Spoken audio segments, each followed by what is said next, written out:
สุขีเจริญพรเด้อใส่ตามสตางค์เป็นญาติโยมวันนี้พระอาจารย์โทนเนาะจะได้มาอัปเดตในการเฮ็ดศาลาเนาะก็คือเอาเป็นญาติโยมได้เบิ่งคลิปที่ว่าช่องซาโบชาแนลเนาะที่ว่าได้ลงเนาะโดยฉะนั้นก็สิได้อัปเดตให้เพิ่นญาติโยมได้เบิ่งตอนนี้กำลังเฮ็ดหยังเนาะโดยขะเนาะฉะนั้นเอาก็ขออนุญาตลุกขึ้นเลยก็ได้ลุกโดยตอนนี้กำลังเฮ็ดเพดานเนาะกำลังเฮ็ดเพดานเพราะว่าสีเอาแล้วเนาะโดยแต่ว่าพอเฮ็ดเพดานนี่ว่าอยากย้ายสายไฟเนาะเฮ็ดบ่ได้สายไฟนั่งโดยเพิ่นอยากย้ายสายไฟพี่น้องเพราะว่าอย่างมันอันตรายนะเวลาเฮาเฮ็ดเพดานแล้วมันจะปิดไปเบิดเลยเด้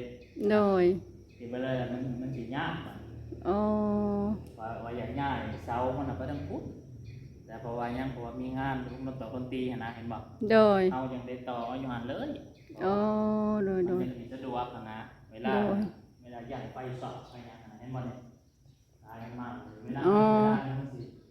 ทึบเขาเลยเนาะโดยย้ายสายไฟออกนอกจะไปลงกับสายแล้วง่ายสายตัวนี้เนาะแล้วเราว่าพระเจ้าลองเบิ่งนะที่ว่ามันสิถึกโดยไปลงเรามาเบิ่งมันน่ะโดยว่าไฟฟ้าเมืองเนี่ยมาเบิ่งเพิ่นลงมาเบิ่งแล้วบ่ขะหน่อยเพิ่นลงมาเบิ่งแล้วมีเป็นง่ายเสา2เสานี่ง่ายไปพุ่นแต่ตื่นอีก2เสาอย่างฮอดพี่นะโดยฮอดพี่แล้วพระเจ้าไว้ใกล้ๆอัน42,000ว่าซั่นโอ้ยยอมแล้ว 42,000พุ่นแพงเนาะ 42,000โอ้ยยอมแล้วอ่ะแต่โจก่อนเด้อฟังเบิ่งถามบ้านเมืองก่อนว่าขอเจ้าภาพและสอยเนาะผู้ใหญ่ใจดีเจ้าศรัทธาบ่มีก็มันก็หลายคือเพิ่นก็ได้ซอยหลายเนาะก็บ่โดยแต่ว่ามันจำเป็นเนาะเพราะว่าคือคันแผนที่2ครับว่าบ่ได้ย้ายแล้วมันสิเอาย้ายตัวนี้ขึ้นไปเทิงหั่นโดยได้แล้วมันสิได้อัพเด้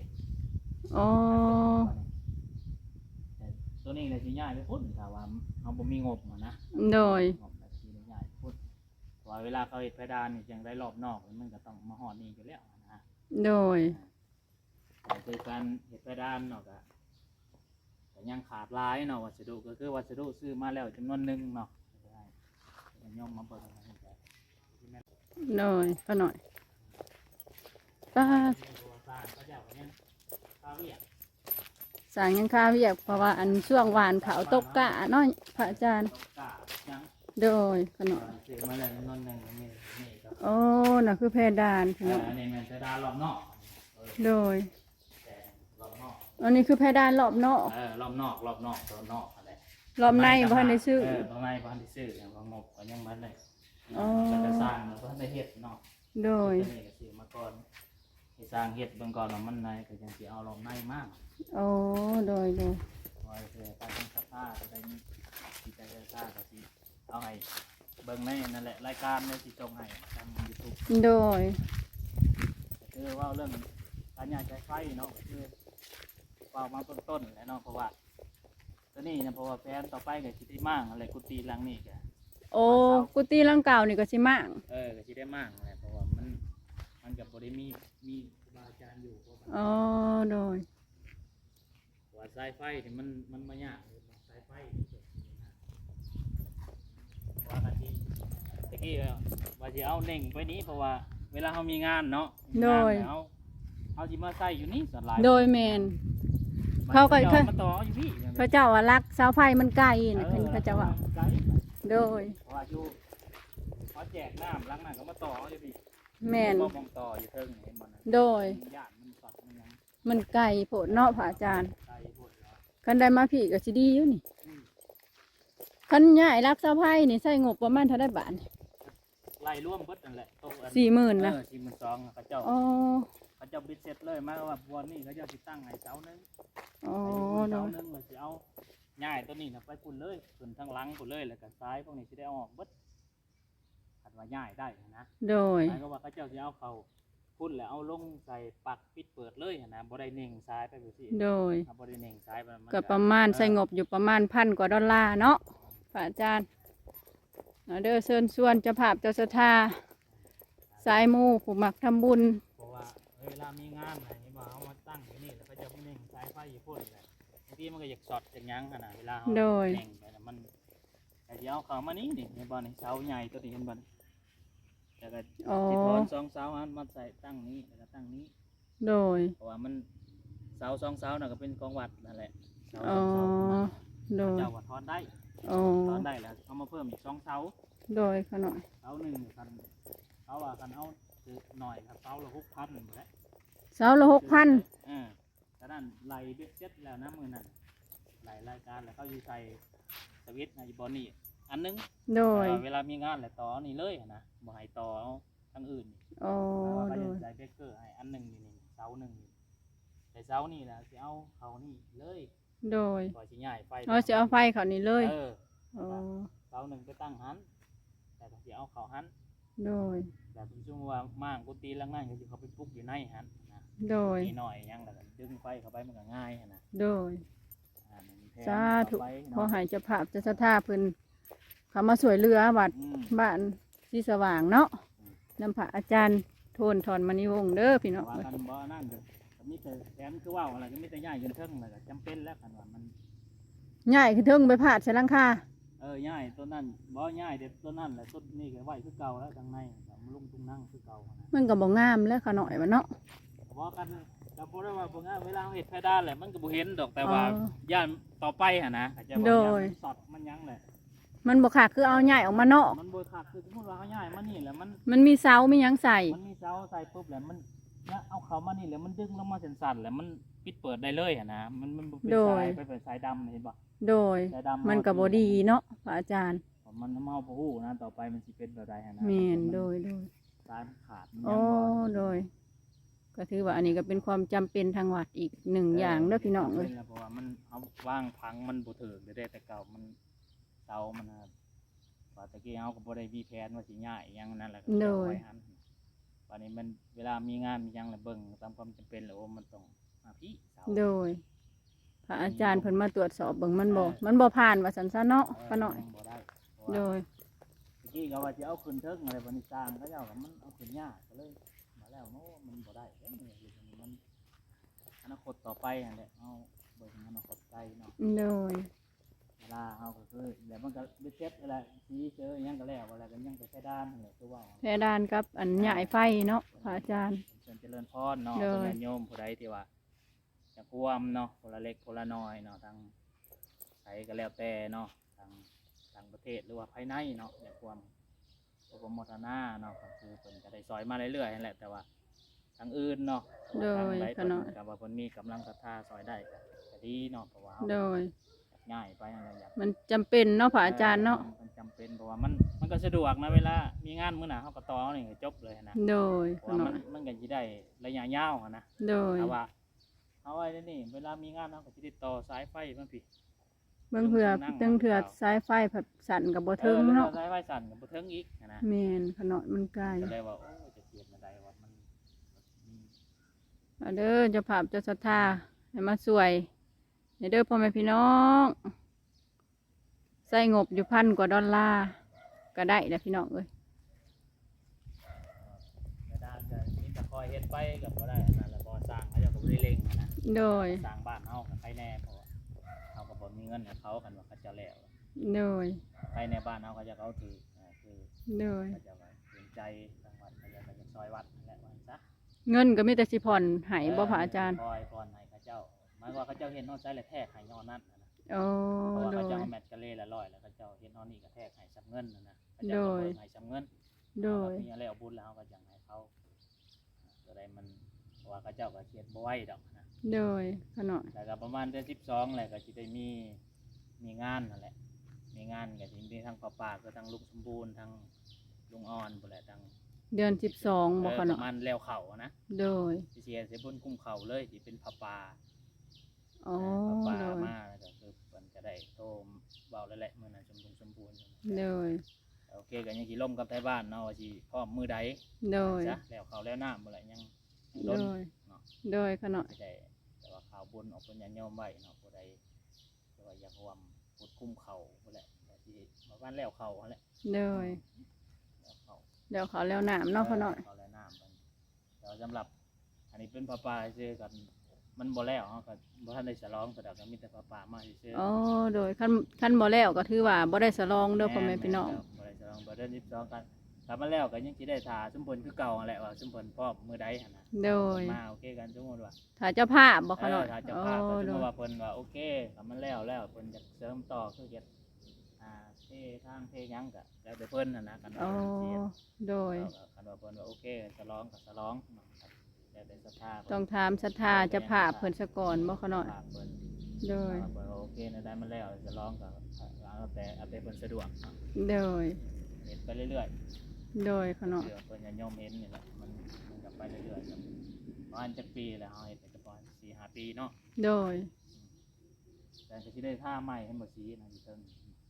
สีตัวใดพระอาจารย์ ได้สีเดี๋ยวว่ามันเศร้า อ๋อบนยอดเสาผ้าน่ะบ่ขนาด ทั้งเทิงเพราะว่าเฮาเฮ็ดแต่ต้นเลยเด้ตั้งแต่คนมันบ่ โดย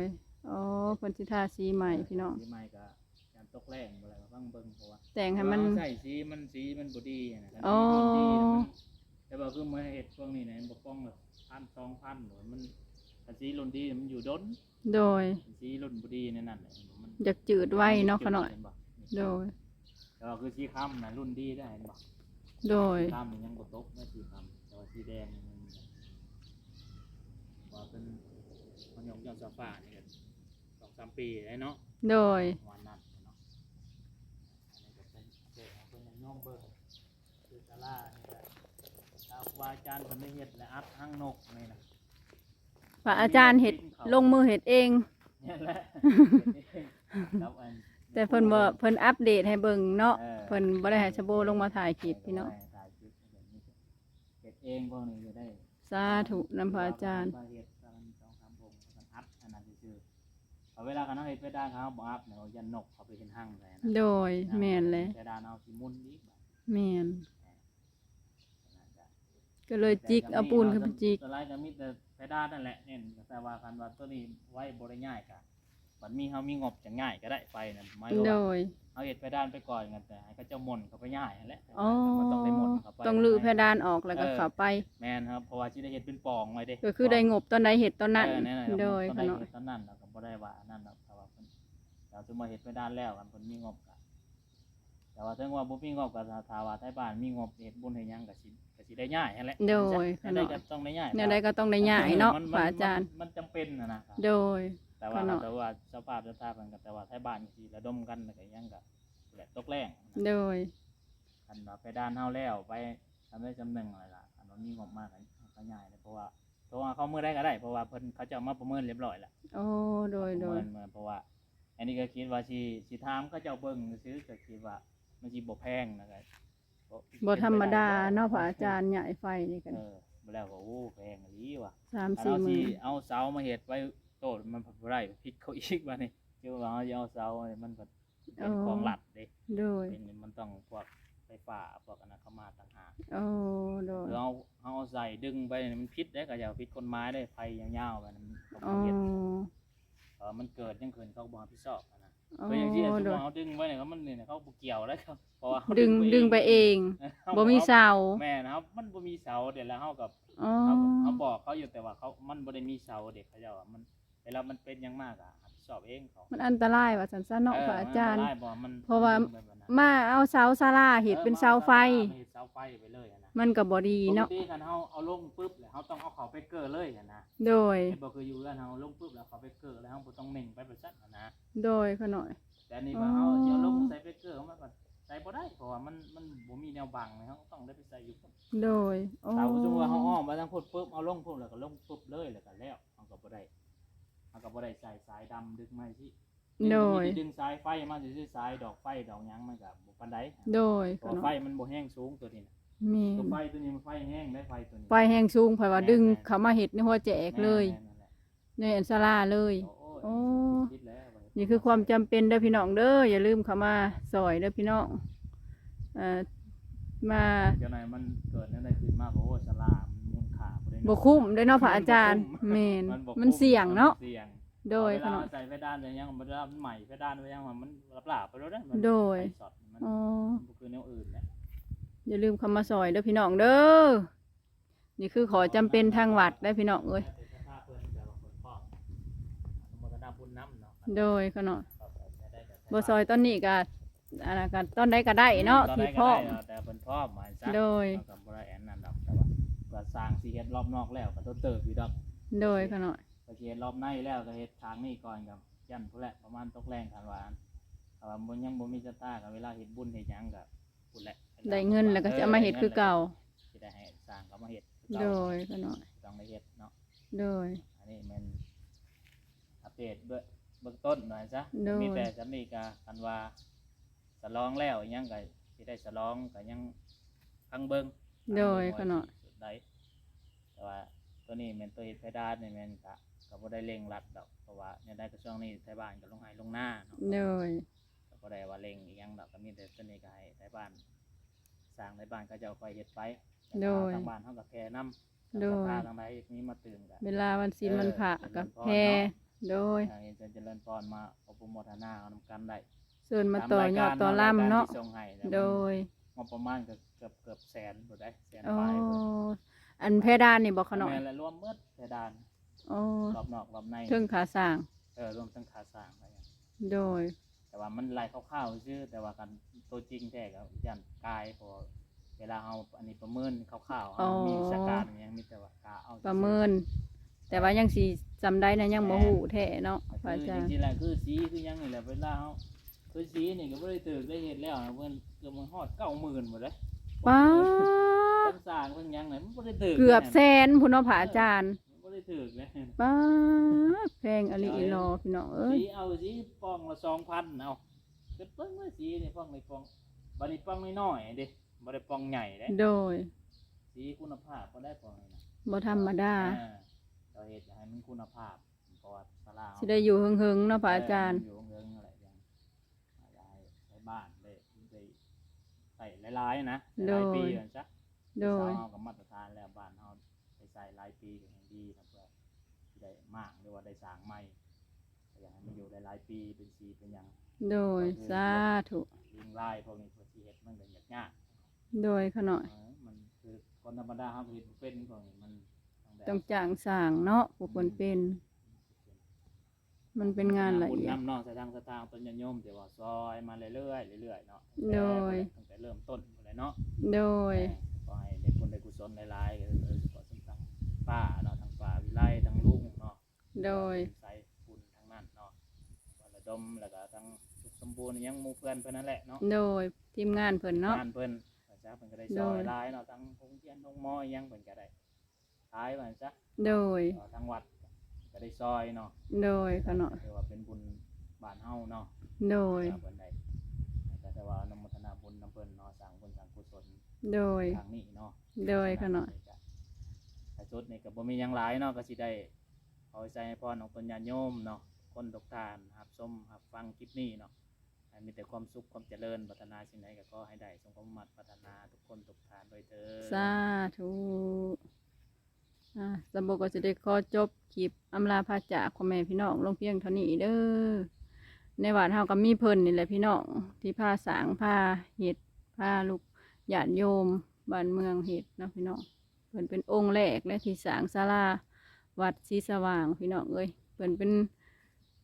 คนที่คิดรอบคอบทุกอย่างพี่น้องเอ้ยเพิ่นเป็นผู้นำพาในการสร้าง กษาถูกบุญคำนำสู่เพื่อนพระอาจารย์โทนถอนมาในวงเพื่อนอยู่ดีมีแหงก็ขอบคุญขอบคุณสุขหมองทุกบอนที่เขามาอุปถัมภ์คำสู้ในการสร้างก็อย่าทิมอย่าป้าคือเก่าเด้อพี่น้องเด้อสอยจนแล้วคือเก่าคลิปนี้กลับไปแล้วพี่น้องพอกันใหม่คลิปหน้าสบายดี